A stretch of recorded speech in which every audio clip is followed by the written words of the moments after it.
Bom, vamos agora começar o exercício 2, tá? No exercício 2 ele fala o seguinte: 2 litros de ar, gama igual a 1,4, o ar é um gás diatômico, então CV é 5 meios de R e CP é 7 meios de R, tá? Mas a gente vai falar disso mais para frente.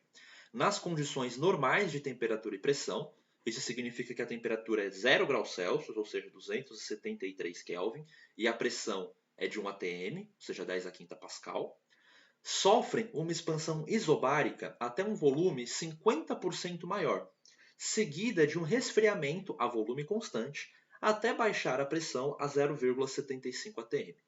Ele quer saber de quanto varia a entropia desse sistema. Bom, o primeiro passo é representar esse processo no diagrama pressão por volume. Então, bom, o primeiro processo ele parte de um volume inicial V1 até um volume final V2, que é 50% maior. Então, aqui eu estou fazendo uma expansão a pressão constante, não uma expansão isobárica.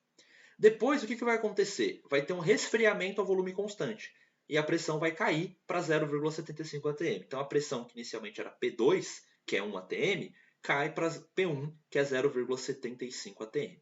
Tudo bem?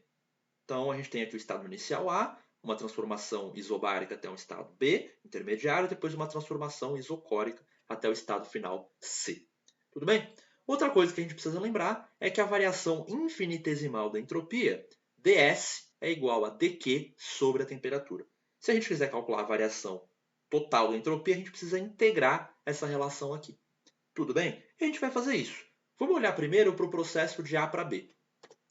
Bom, a variação de entropia de A para B vai ser a integral entre o estado A e o estado B de dq sobre T. Bom, só que esse processo de A para B é um processo a pressão constante. Então eu posso escrever o dq como nCp dt.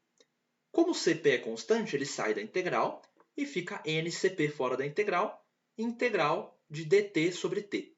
Tudo bem? Eu posso fazer isso porque lembrando que o calor é sempre nCp de delta T se a temperatura for, se a pressão for constante, e nCv delta T se o volume for constante. Nesse caso, como é a pressão constante, eu tenho que pôr o Cp aqui para fora.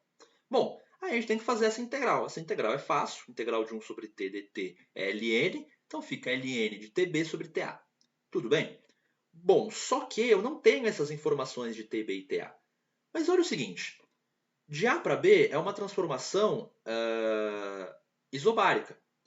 Isso significa que a pressão é constante. Então, o volume e a temperatura são diretamente proporcionais nessa transformação. Tá? Então, eu posso escrever a razão Tb sobre Ta como sendo o volume do B sobre o volume do A, que é V2 sobre V1. Tudo bem? Para você verificar isso, lembra lá que PV sobre T é uma constante, como a pressão é constante, fica V sobre T igual a uma constante, então eles são diretamente proporcionais e a gente consegue fazer essa relaçãozinha aqui. Tudo bem? Isso aqui vem lá daquela aula de gás ideal lá de trás. Tudo bem? Bom, então já achamos a variação de entropia de A para B. Agora a gente faz a mesma coisa de B para C. Gente, a conta é a mesma. A única diferença é que no lugar do Cp, a gente usa o Cv, tá? E agora a temperatura inicial é Tb, a final é Tc. A gente faz a integral, fica ln de Tc sobre Tb, tá? E aqui o volume é constante. Então, quando o volume é constante, pressão e temperatura são diretamente proporcionais. Então, a razão entre as temperaturas de C e de B é igual à razão entre as pressões de C e de B. Então, fica P1 sobre P2. Beleza? Então, a gente já tem aqui a variação de entropia dos dois processos. Aí, o que a gente faz? O volume 2 é 1,5 volume 1, porque ele aumentou 50%. E P2 é 1 atm, enquanto P1 é 0,75 atm. Tudo bem? Então, a variação da entropia de A para B vai ser NCP ln de 1,5, porque vai ficar V2 sobre V1 dá 1,5. E a variação de entropia de B para C vai ser NCV ln de 0,75 sobre 1, que dá 0,75. E aí eu posso escrever que a variação de entropia total do processo é a soma dessas duas variações de entropia.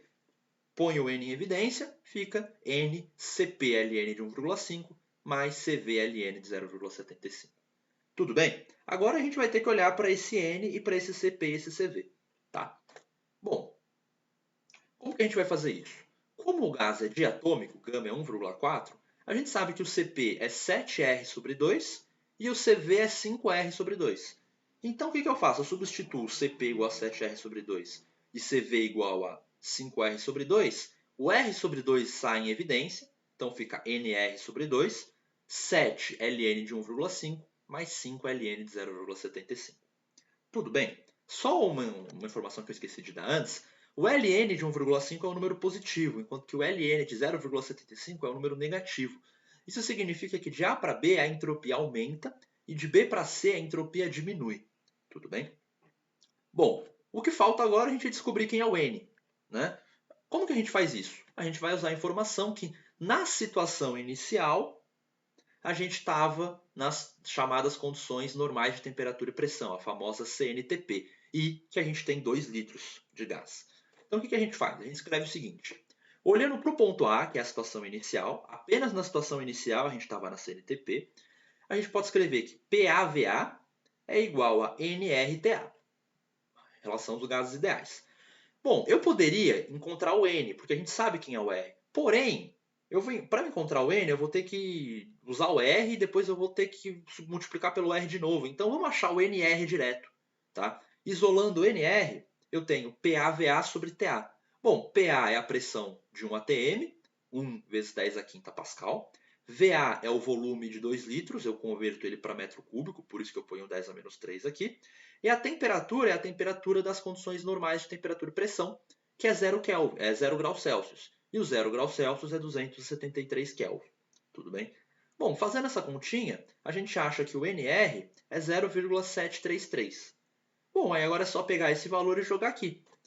Então, essa conta aqui com os LNs dá 1,399. E aí vai ficar 0,733 dividido por 2 vezes 1,399. Fazendo essa conta, a gente obtém que a variação da entropia é 0,51 Joule por Kelvin.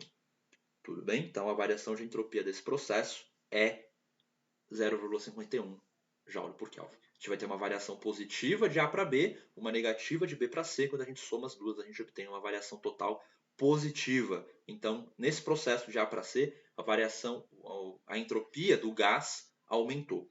Tudo bem? Não dá para a gente falar se é um processo reversível ou não, porque a gente não sabe o que aconteceu com a entropia do universo. A gente sabe o que aconteceu com a entropia do gás apenas. Tá? Então, não vou nem entrar nesse detalhe nessa questão, isso vai ser discutido em outras questões mais para frente.